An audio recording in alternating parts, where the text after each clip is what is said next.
The knife stopped midair when my phone buzzed. The roast was still steaming on the counter, the table already set for 2 candles lit, wine breathing, everything waiting for her. Lydia calling. I hesitated a second before answering. Hey, I said, trying to sound casual. Elias, she began, calm and rehearsed, we're going to Palm Springs next week. My parents, Marcus, his girlfriend, the whole family. I already booked everything. I let the silence hang. The pan hissed behind me, mocking the quiet. We? I asked. Yes, she replied simply. The whole family. A heartbeat later, you don't have to come. Something in my chest pulled tight, but my voice stayed steady. Makes sense, I said. Wouldn't want to overcrowd things. She exhaled, relieved. You always understand me. That's what I love about you. Then the line clicked off. For a moment, I just stood there, phone in hand, surrounded by the faint hum of a home that suddenly didn't feel like mine. The candle flickered once, then steadied, as if refusing to acknowledge what just happened. I sat down across from the empty chair. Her plate gleamed under the warm light, untouched. The food smelled too rich now, almost sickening. 3 years. 3 trips. 3 different excuses. The first, I was still recovering from surgery. The second, work would be too demanding. The third, no excuse at all. Just silence packaged as consideration. My phone buzzed again. A message from her mother. Palm Springs again this year. Everyone's coming, bring sunscreen, son Redheart. Everyone. The word felt heavier than it should. Scrolling through old photos, I found last year's trip, her family by the ocean, all smiles and sunlight. Her brother had his arm around her. Her parents stood at the center like royalty. Lydia was glowing. I was home, sick and waiting for a call that never came. A plate slipped from my hand and shattered. The sound rang out, sharp, clean, like truth finally breaking the surface. I knelt, picking up the shards. A small cut opened on my finger. Blood welled up, dark and alive. The sting grounded me. Reminded me I wasn't numb, not yet. My reflection in a broken piece of glass looked like a stranger's. A man who'd built his life on patience, only to realize patience had become permission. The phone rang again. Aaron. Eli, you sound off. What's going on? Nothing, I said. He paused. She left you out again, didn't she? A long silence. Then, softly, you know what's worse than being cheated on, brother? Being forgotten. When the call ended, I turned toward the window. Outside, the streetlight flickered, struggling to stay alive. Inside, the candle burned low, fighting the same battle. I watched the flame shrink, its reflection trembling in the glass of her untouched wine. Then, with a whisper, it went out. Smoke curled upward, twisting in the still air. For a second, it looked beautiful. Then it was gone. The candle died quietly, but the smoke stayed, drifting, searching for a ceiling that wasn't there. Just like me, still pretending there was a home left to belong to. The smoke was still in the air the next morning, faint, ghost-like, clinging to the curtains. I hadn't slept. The bed felt too large, too cold. The kind of cold that doesn't come from air, but absence. I sat at the table with a cup of black coffee, staring at the space across from me. The same chair. The same emptiness. Only the silence had changed, heavier now, aware of itself. Her scent lingered on the cushion where she usually sat, something floral, synthetic, expensive. I hated that it could still make my chest tighten. The phone lit up with a message. Morning. Don't forget to water the plants today. And please mail my mom's parcel before noon. No good morning. No, I miss you. Just chores. Instructions. I stared at the message until the screen dimmed. Then, I laughed, the kind of hollow laugh that feels more like exhaling pain. I used to think love was about sacrifice. Now I realized it's only sacrifice when both bleed. Otherwise, it's servitude. The doorbell rang. I didn't move at first. But then, a familiar voice called out. Eli. Open up, man, it's freezing out here. Aaron. He stepped inside, 2 coffees in hand, that same unfiltered directness in his eyes. You look like you wrestled a ghost, he said, placing 1 cup in front of me. I think the ghost won, I murmured. He studied me for a moment. Palm Springs again? I nodded. She's not taking you. Again. I didn't answer. Silence was enough. Aaron leaned back, running a hand through his hair. You know what's funny? Everyone thinks you've got it made. Great job. Great house. Beautiful wife. But the truth is, he looked around the room, his voice lowering. You're living with someone who's already gone. The words hit harder than I wanted them to. Because he was right. She had left, not in movement, but in spirit. And somehow, that was worse. I looked at the wall clock, 9:15 a.m. time moved, but I didn't. You remember when you bought this place? Aaron said suddenly. You said it was going to be your safe zone. Your foundation. I smiled bitterly. Yeah. My foundation turned into a stage. She performs here, I maintain the props. Aaron's eyes softened. You don't deserve this, Eli. You know that, right? I stayed quiet for a while. Then finally, deserve doesn't matter. She's already rewritten the story. I'm just a footnote she forgot to erase. He frowned. Then write your own ending. That lingered long after he left. I walked to the window. Outside, the morning sun was sharp, too bright for how I felt inside. My reflection in the glass looked unfamiliar. Not broken, not yet, just fractured in quiet places. Behind me, the house hummed softly, refrigerator, clock, the low mechanical pulse of routine. It felt alive, but it wasn't living. I pressed my palm to the glass. For a moment, I could almost see another version of myself, one that didn't wait for permission to feel free. The phone buzzed again. Her name flashed. I let it ring until it stopped. I wasn't ready to answer her. But for the first time, I was ready to question why I still wanted to. The reflection stared back, half shadow, half memory. And somewhere between the two, I started to understand, the worst kind of loneliness isn't being left behind. It's staying where you were never truly seen. Sometimes the fracture isn't in the glass, it's in the man staring through it. Tomorrow, I'd start tracing the cracks back to where they began. Sleep didn't come that night, only questions. The kind that don't whisper, they scrape. I lay in bed staring at the ceiling, watching the city's reflection move faintly across it, car lights, the ghost of passing lives. The side of the bed where Lydia slept was untouched, her pillow cold and perfectly smooth. She hadn't come home. Again. The digital clock glowed 2:43 a.m. Somewhere between then and dawn, I stopped pretending to rest. By morning, I was at the kitchen table, the one that had turned into a kind of quiet courtroom, coffee my only witness, guilt my only defense. I opened my laptop and stared at our joint bank account. The numbers didn't make sense. Withdrawals I didn't recognize. Transfers labeled consulting fees, design projects, personal reimbursements. All neat, all deliberate. She'd always handled the finances, said it was easier that way. I used to believe her. The page flickered, then refreshed. I caught myself tracing the same 3 words on the table with my finger. What's left of us? At 8:15, my phone rang. Eli? It's Harper. Harper, an old college friend, now a lawyer who owed me too many favors. Her voice was sharp, direct, the way people sound when they deal with liars for a living. You okay? You texted me last night. Something about property and signatures? Yeah, I said slowly, watching the light spill through the blinds. If a house was bought before marriage, but then, the spouse's name was added later, what does that mean, legally? Harper paused. Depends. Was there documentation showing consent from both parties? Yes. I think so. You think? She repeated. Eli, this sounds messy. Who paid the down payment? My parents. I handled renovations. Lydia's family insisted her name be added for appearances. She exhaled. Then that property is yours, in all but name. Why do you ask? I hesitated. Because I'm not sure the documents are what I signed. There was a silence sharp enough to feel.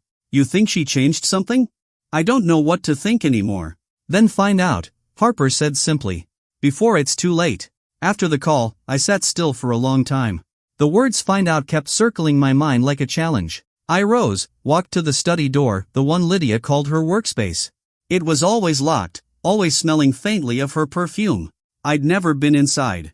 We'd promised to respect each other's privacy. But tonight, privacy felt like a curtain hiding something rotten. I found the spare key in the kitchen drawer, the one she probably forgot I still had. The lock clicked open with a sound too soft for the weight it carried. Inside, everything was arranged with surgical precision, no clutter, no mess, no trace of real living. On the desk, a leather planner, a box of files, and her laptop, closed but humming faintly. Beside it, a drawer slightly ajar. I pulled it open. Receipts. Jewelry bills. Travel itineraries, none with my name. Palm Springs. San Diego. Napa. All dates when she'd been on business trips. In the bottom drawer, an envelope. Inside, a printed deed. My name at the top, hers beside it. But something was wrong. The signature under mine looked too clean, too curved. I'd signed that paper 3 years ago. This wasn't it. The lines didn't match. The ink was too dark. The date too recent. And suddenly, the fracture wasn't in the marriage anymore, it was in the law that bound it. I stared at the document until my vision blurred, every heartbeat louder than the last. Then I folded it back, slid it where it was, and closed the drawer softly, like tucking away a secret I was finally ready to expose. Some lies live on paper, others in silence. Tonight, I'd start tearing through both, one signature at a time. The house had never been this quiet. Not peaceful quiet, the other kind. The kind that hums with what it's hiding. I stood in her office doorway, the smell of polished wood and perfume wrapping around me like an unwanted memory. Lydia called this her workspace. But what kind of work needed the door locked every night? The desk was immaculate, pen aligned with paper, monitor black but humming softly. On the wall, framed certificates from her firm. A life of order. Too much order. I started opening drawers. One by one. Top, pens, paper clips, invoices. Normal. Middle, jewelry boxes, receipts, unopened letters addressed to Lydia Blackwell.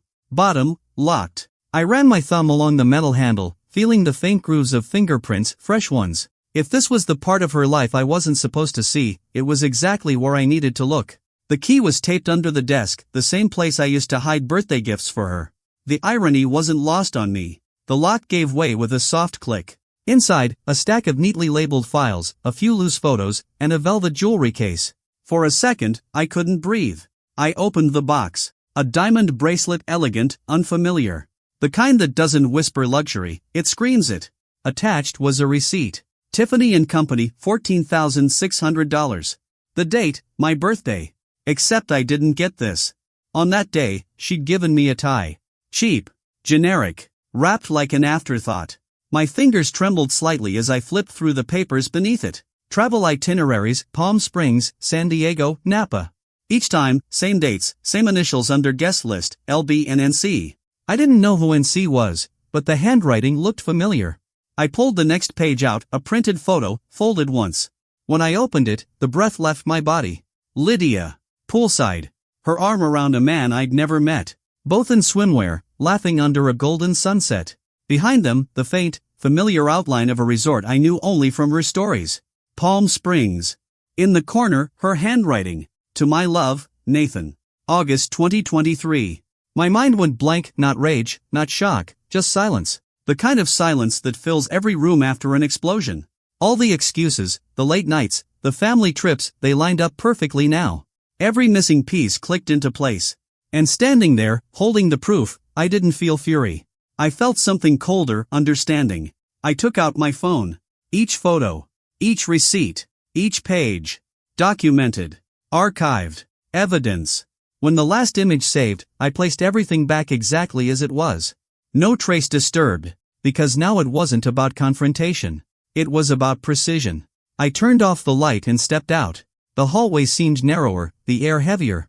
The hum of the refrigerator, the faint creak of the ceiling, everything suddenly too loud, too real.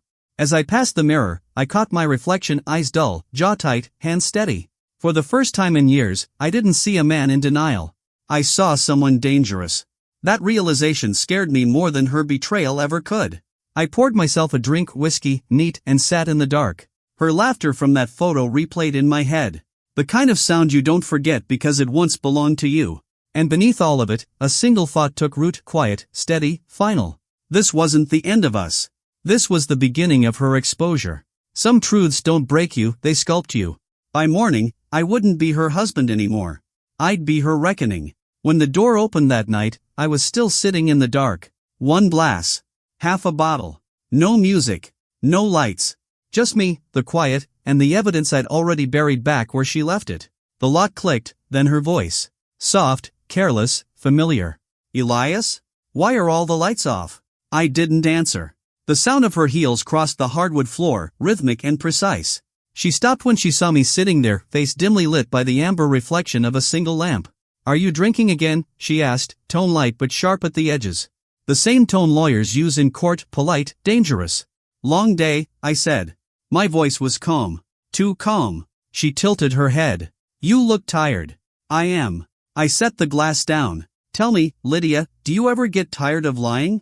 That stopped her cold. A beat. Two. Then the smallest laugh. Excuse me? Palm Springs. August. Tiffany's. Nathan Carter. Each word fell like a gavel. Her expression barely shifted, just the blink of someone processing damage control.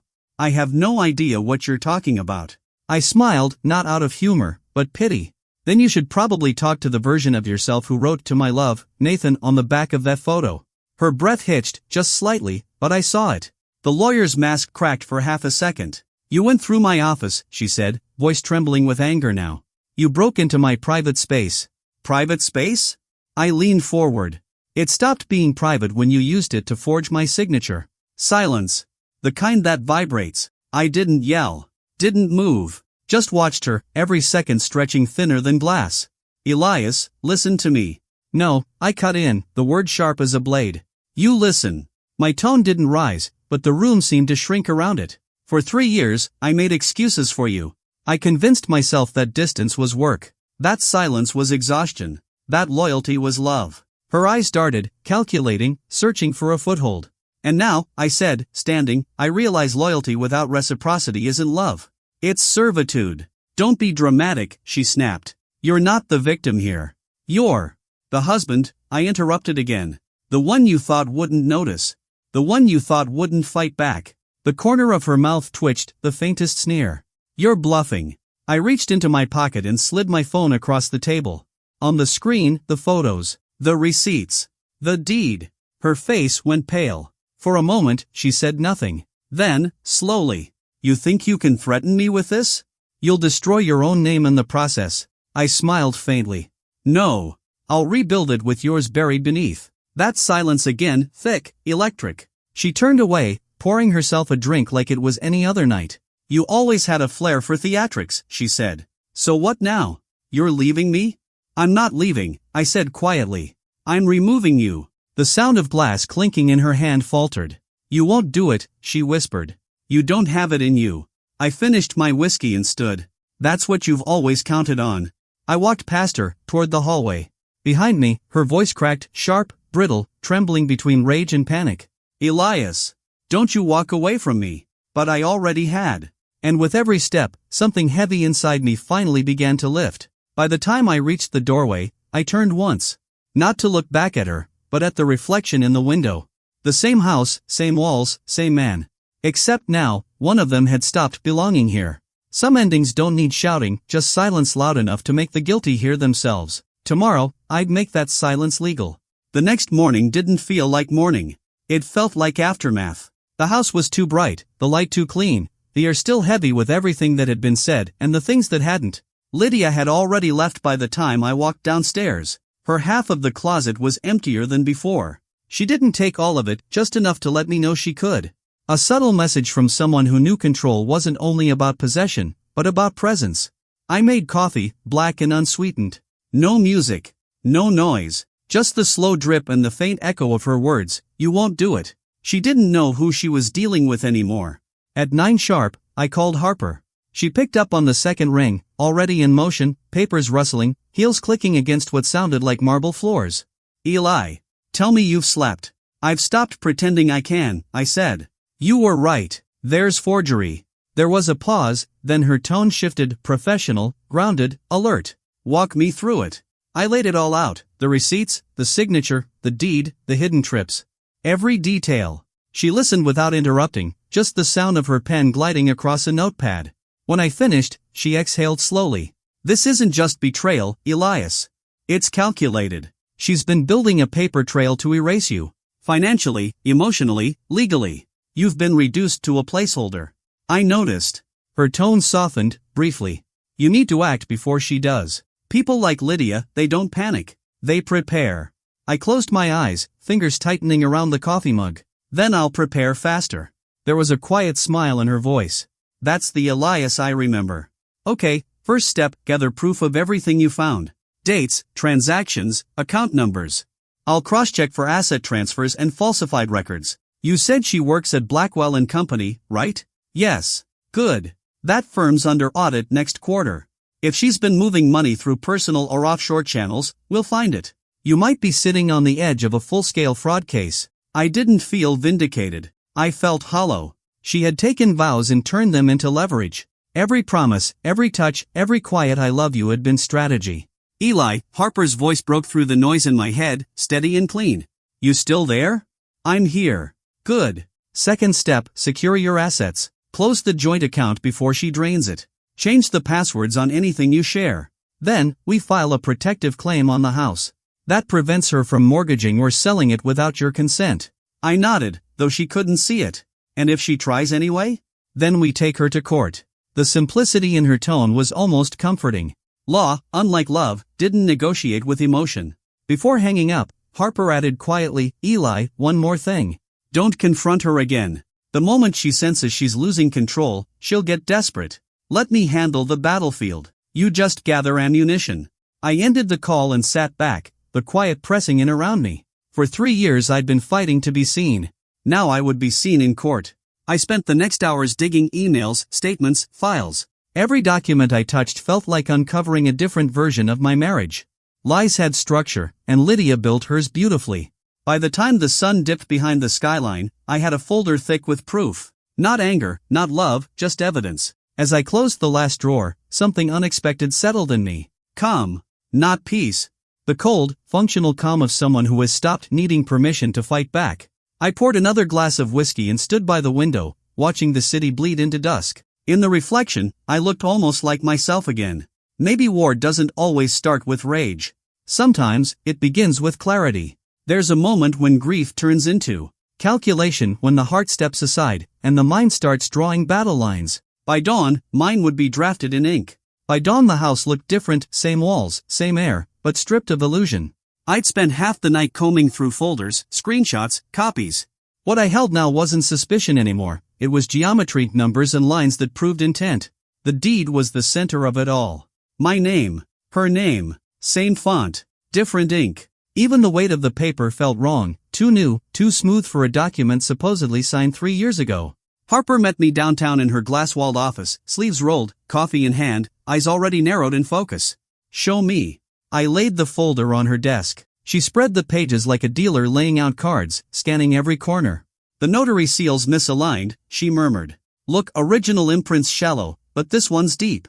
Restamped after photocopying. Her finger tapped the lower corner. And this signature, look at the curve on the L. It's traced. You can see the tremor. I felt my jaw tighten. So it's forged. Forged, she confirmed. Which means the deed you signed was replaced. Probably when you added her to it. You gave her trust, she gave herself leverage. The words landed heavy, but clean, surgical truths. She flipped through the bank records next. Here, transfer to an escrow account under Blackwell Family Investments. That's her firm. This is how she planned to mortgage the property. Once it was in joint title, she could secure a loan without your approval.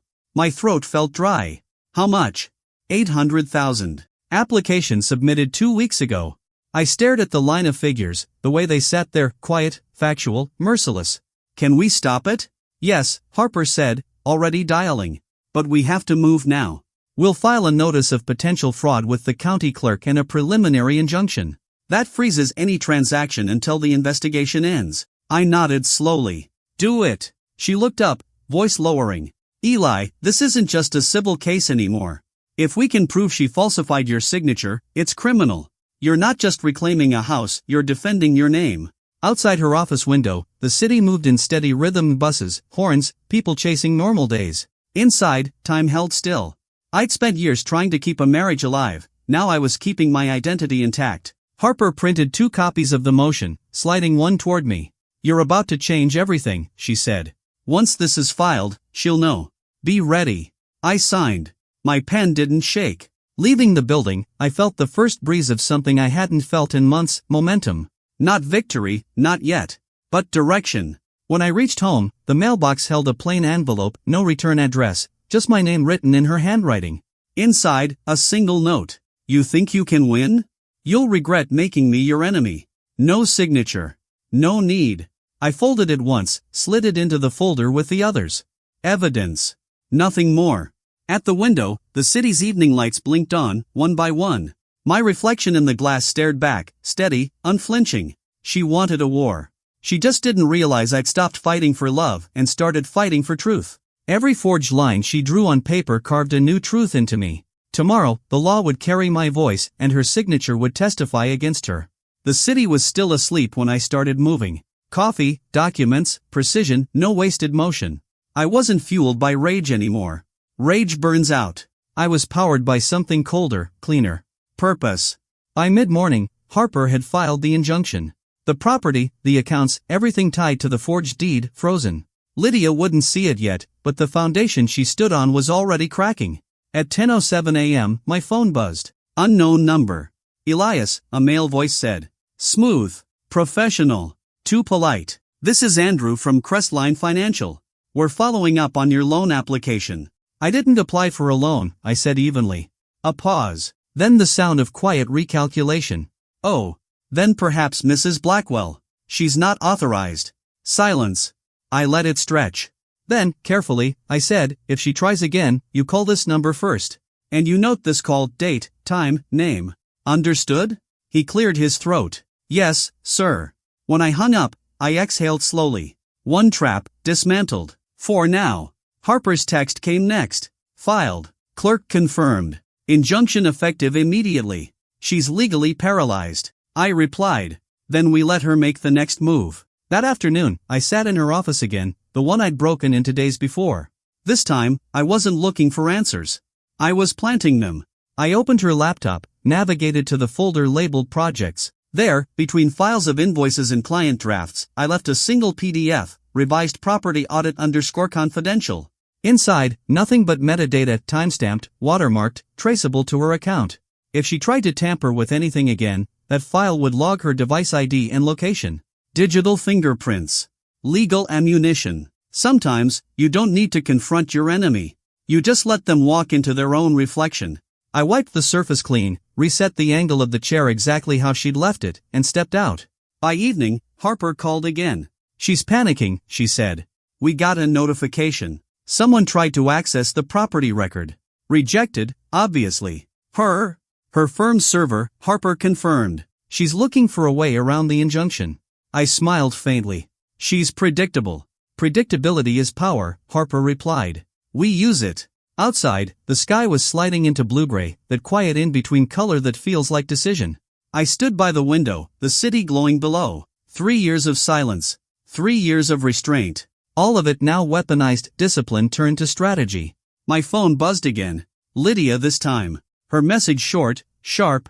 We need to talk. You're making a mistake. I stared at it for a moment, then typed back. The mistake was yours. I'm just correcting the record. I hit send and turned the phone face down. She'd react. She'd always been incapable of not controlling the narrative. But now, every move she made would be recorded, timestamped, cataloged, her story folding neatly into mine. In chess, victory doesn't come from the king's power. It comes from making the queen move where she doesn't want to.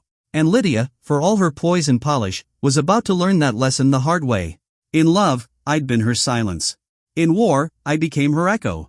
Every step she took from here would only bring her closer to the truth she forged herself. Rain hammered the glass walls of Harper's office when I arrived. The sky outside looked like brushed steel, heavy, expectant.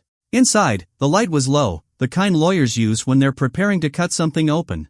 Harper stood by the window, phone pressed to her ear, speaking in the clipped rhythm of someone managing chaos. When she saw me, she raised a hand 1 minute and kept talking. Yes, freeze every line under the Blackwell account. No, I don't care if she's listed as primary contact. Court orders clear. Then, thank you. Send written confirmation in the next hour. She ended the call and exhaled. You picked a good day to show up. Why's that? Because everything's coming apart for her.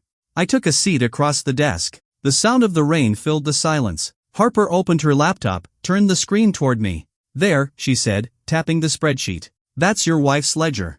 2 years of transactions routed through dummy consultancies, all leading back to one central account under the name N. Carter. Nathan. The name from the photograph. The ghost made financial. She funneled money to him, Harper continued. $330,000. In gifts, transfers, payments for non-existent services. I stared at the columns of numbers. Each one felt like a betrayal written in code. She didn't just cheat, I murmured. She invested in it. Harper's tone was calm, but her eyes were fire. And she's left a paper trail for every dollar. Enough to build your case and bury hers. The door opened then, my parents stepped in, carrying the quiet gravity of people who had already guessed too much. My mother's eyes searched my face, her voice soft. Eli, is it true? I nodded. My father didn't speak. He simply put a hand on my shoulder, the kind of gesture that doesn't offer pity, only strength. Then he looked at Harper. Tell us what happens next. Harper straightened. We're filing a dual claim asset protection and spousal fraud. The injunction's in place. The next step is to subpoena her firm's records. Once those are public, she'll have no ground left. My father's jaw flexed. You're sure she won't touch the house? She can't, Harper said. Not legally. Then, after a pause, but people like her don't rely on law. They rely on arrogance. I looked out at the rain again. The world outside blurred into streaks of silver and glass, reflection upon reflection. She's not going to stop quietly, I said. She'll retaliate. Good, Harper replied.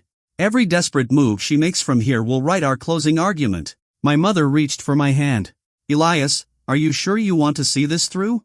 You could walk away. Start fresh. I met her gaze.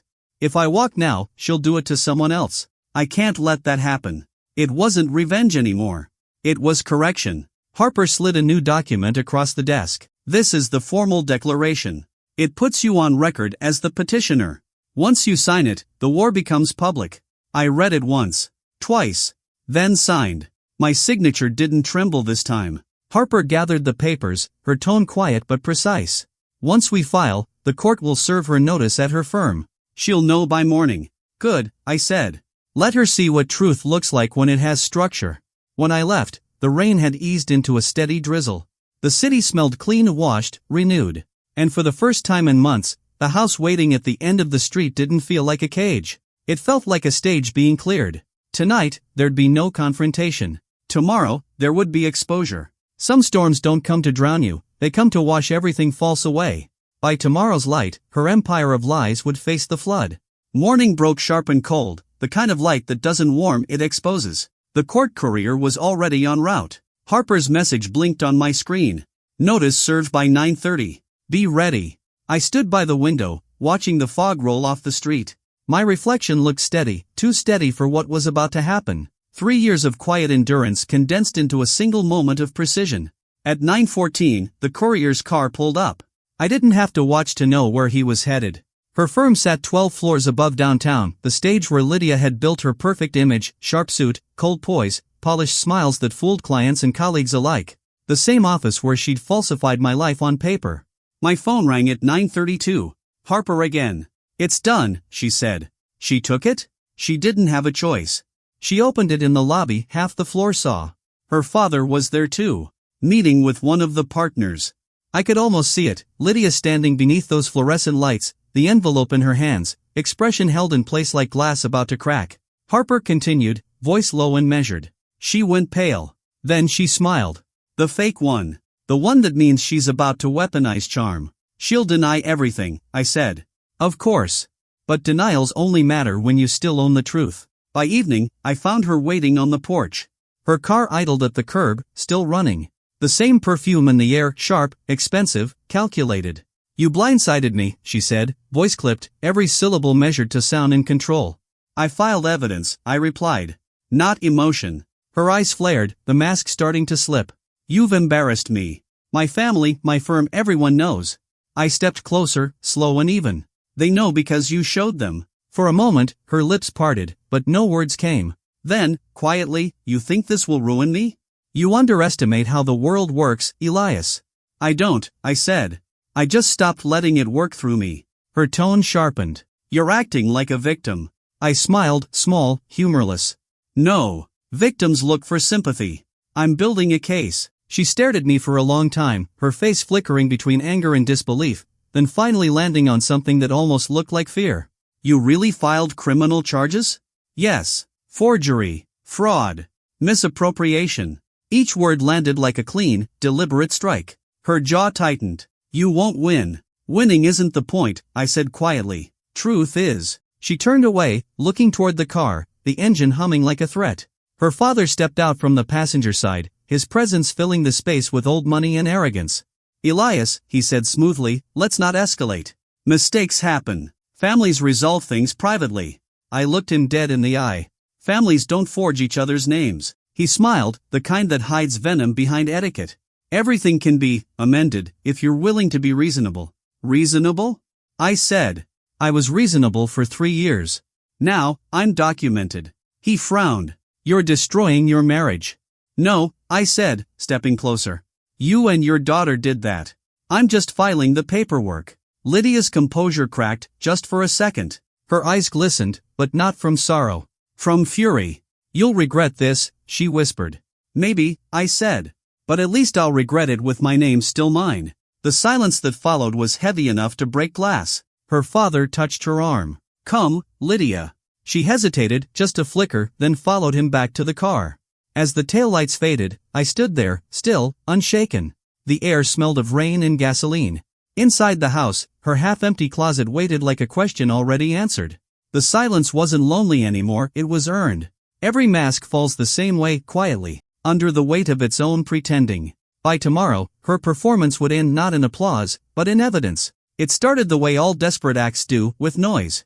Not in the courtroom, not in a confrontation, but in whispers that moved faster than truth. By morning, my phone was vibrating nonstop.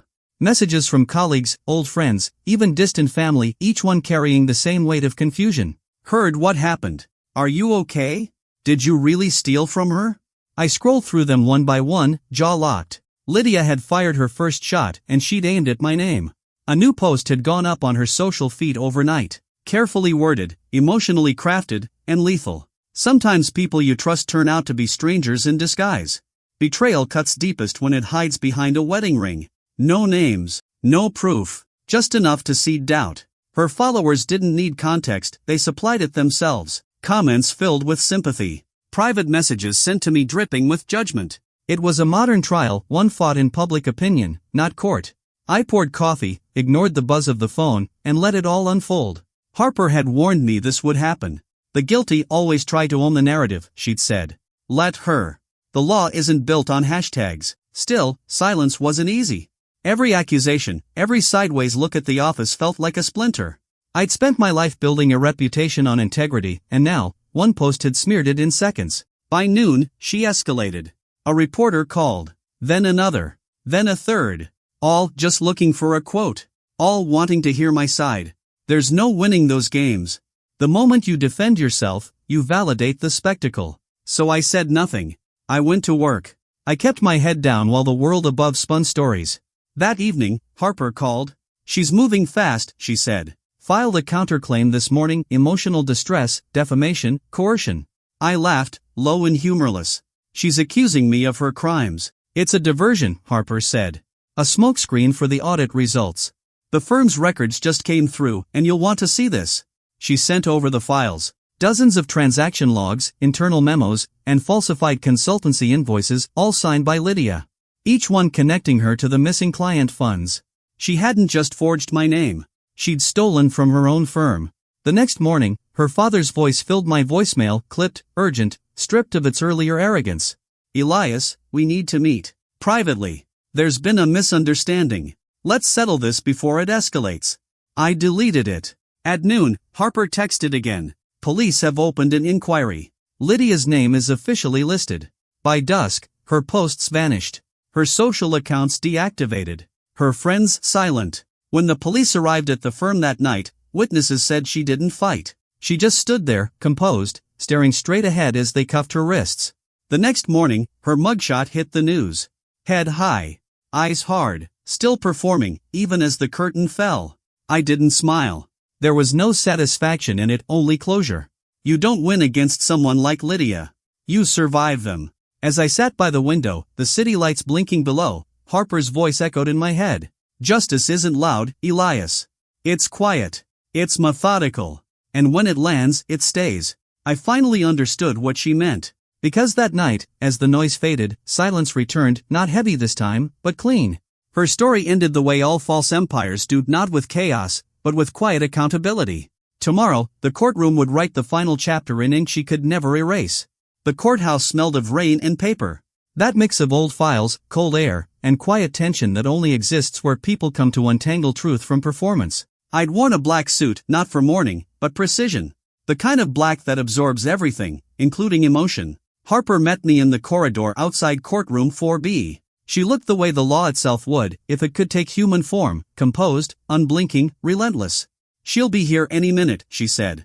No outbursts. No speeches. Let the evidence speak. I don't plan to say a word, I replied. We entered the room. Wood benches. White noise of whispers. Reporters already seated in the back rows, pens ready. At the front, the judge, steady eyes, no patience for theatrics. Then, the doors opened. Lydia walked in. For a moment, the world seemed to hold its breath. She looked smaller than I remembered. No makeup this time, no curated expression. Just the faint tremor of someone who'd run out of control to wield.